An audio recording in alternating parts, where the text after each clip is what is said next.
नमस्कार। अब अवध में तो बधाइयां गाई जा रही थी क्योंकि चारों राजकुमारों का जन्म हो गया था। महल में चारों ओर रौनक थी। हर एक अयोध्यापुर का रहने वाला बहुत खुश था कि राजमहल में बधाइयां गूंज रही हैं। हर एक ने अपने घर को सजा लिया था। पूरा नगर जगमगा रहा था।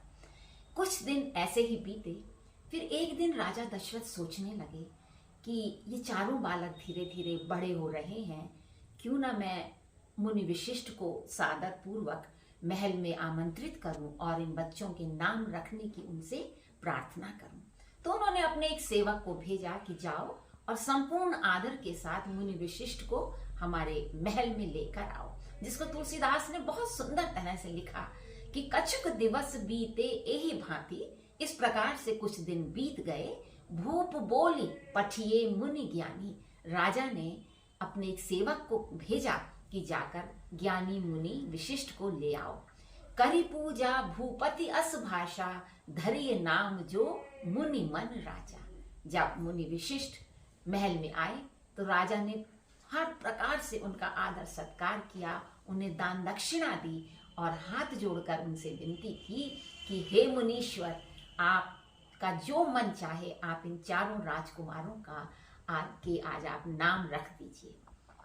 मुनि ने जब ये बात सुनी तो वो कहने लगे, हे राजन, मैं इन बच्चों के क्या नाम रखूं, क्योंकि ये जो आपके पुत्र हैं ये कोई साधारण बालक नहीं है। ये तो धर्म अर्थ काम और मोक्ष के एक एक अवतार हैं। राम धर्म के अवतार हैं।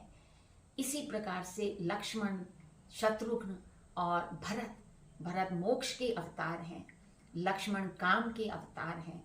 और इस प्रकार से आपके तो चारों ही बालक अपूर्व हैं, अद्भुत हैं। ऐसा संसार में ऐसे बालक नहीं हैं। मैं इनके क्या नाम रखूं? फिर भी राजन ने कहा कि नहीं मुनीश्वर, कुछ तो नाम अपने ज्ञान के आधार पर रखिए, क्योंकि आप तो वर्तमान, भूत और भविष्य सभी के ज्ञाता हैं।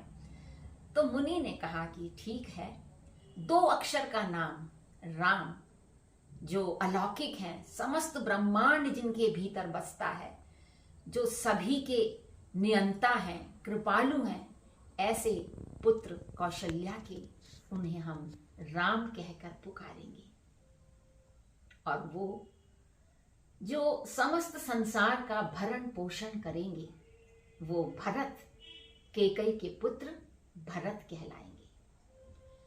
और सुमित्रा के पुत्र जो समस्त सुंदर लक्षणों से युक्त हैं, उनका नाम मैं लक्ष्मण रखूंगा। इस प्रकार से 3 राजकुमारों के नाम हुए।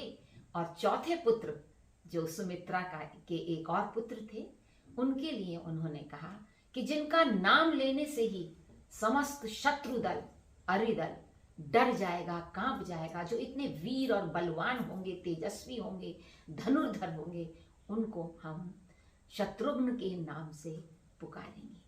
राजा बहुत खुश हुए। चारों माताएं भी बड़ी खुश हुई कि आज उनके लाडले बेटों के नाम का नामकरण हो गया। समस्त अयोध्यावासी बड़े खुश हुए। एक बार फिर उन्होंने कहा कि प्रभु, हे राजन, यही नाम बहुत नहीं है, ये बहुत नामों से पुकारे जाएंगे। और देखिए, उनकी कही हुई बात बिल्कुल सच हुई। आज हम श्री राम को लगभग 108 नामों से पुकारते हैं, उनको भजते हैं, क्योंकि वो कण कण वासी हैं, वो ब्रह्म हैं, समस्त संसार के नियंता हैं। कोई उन्हें रघुवर कहता है, कोई राघव कह के उनकी उपासना करता है, कोई रामचंद्र कहकर उनको भजता है, कोई रघुवीर कहता है, कोई राघव कहता है, कोई कृपालु कहता है। भक्त वत्सल भी उन्हीं का नाम है, राजेंद्र भी उन्हीं का नाम है। कमल के समान नेत्र हैं, कमल लोचन, राजीव लोचन, रमेश, रमा के ईश हैं, जो जितेंद्रिय भी हम उन्हें कहते हैं, यानी कि जिन्होंने अपनी समस्त इंद्रियों को जीत लिया है। ऐसे प्रभु राम को जितेंद्रिय भी कहा गया। कौशलेय, कौशल्या माता के पुत्र होने से उन्हें कौशलेय कहा गया। पितृभक्त, पिता के कैसे भक्त थे कि जब पिता ने उनको वनवास दिया तो उन्होंने उनसे प्रश्न तक नहीं किया। तो उनके समान पितृभक्त कौन है? तो एक नाम उनका पितृभक्त भी है। जगत गुरु, उनसे बड़ा संसार में कोई गुरु नहीं है। उनको उनको जगत गुरु के नाम से हम उनकी वंदना करते हैं। दशरथ सुत, राजा दशरथ के पुत्र हैं, दशरथ सुत कहलाए।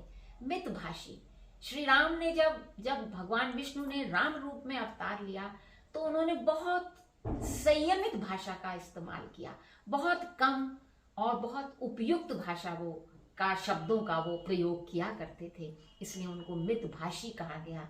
मर्यादा पुरुषोत्तम, संसार में हर एक संबंध पर क्या मर्यादाएं होती हैं, उन्होंने स्वयं अपने जीवन को उसी आधार पर जिया और हम लोगों को सिखाया, इसलिए हमने उनको मर्यादा पुरुषोत्तम श्री राम कहा।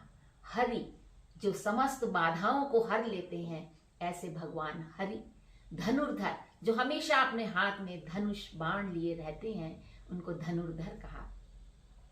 परमात्मा, एक हम हैं और एक वो परम आत्मा वाले हैं जिनकी आत्मा परम है, इसलिए हमने उनको परमात्मा कहा।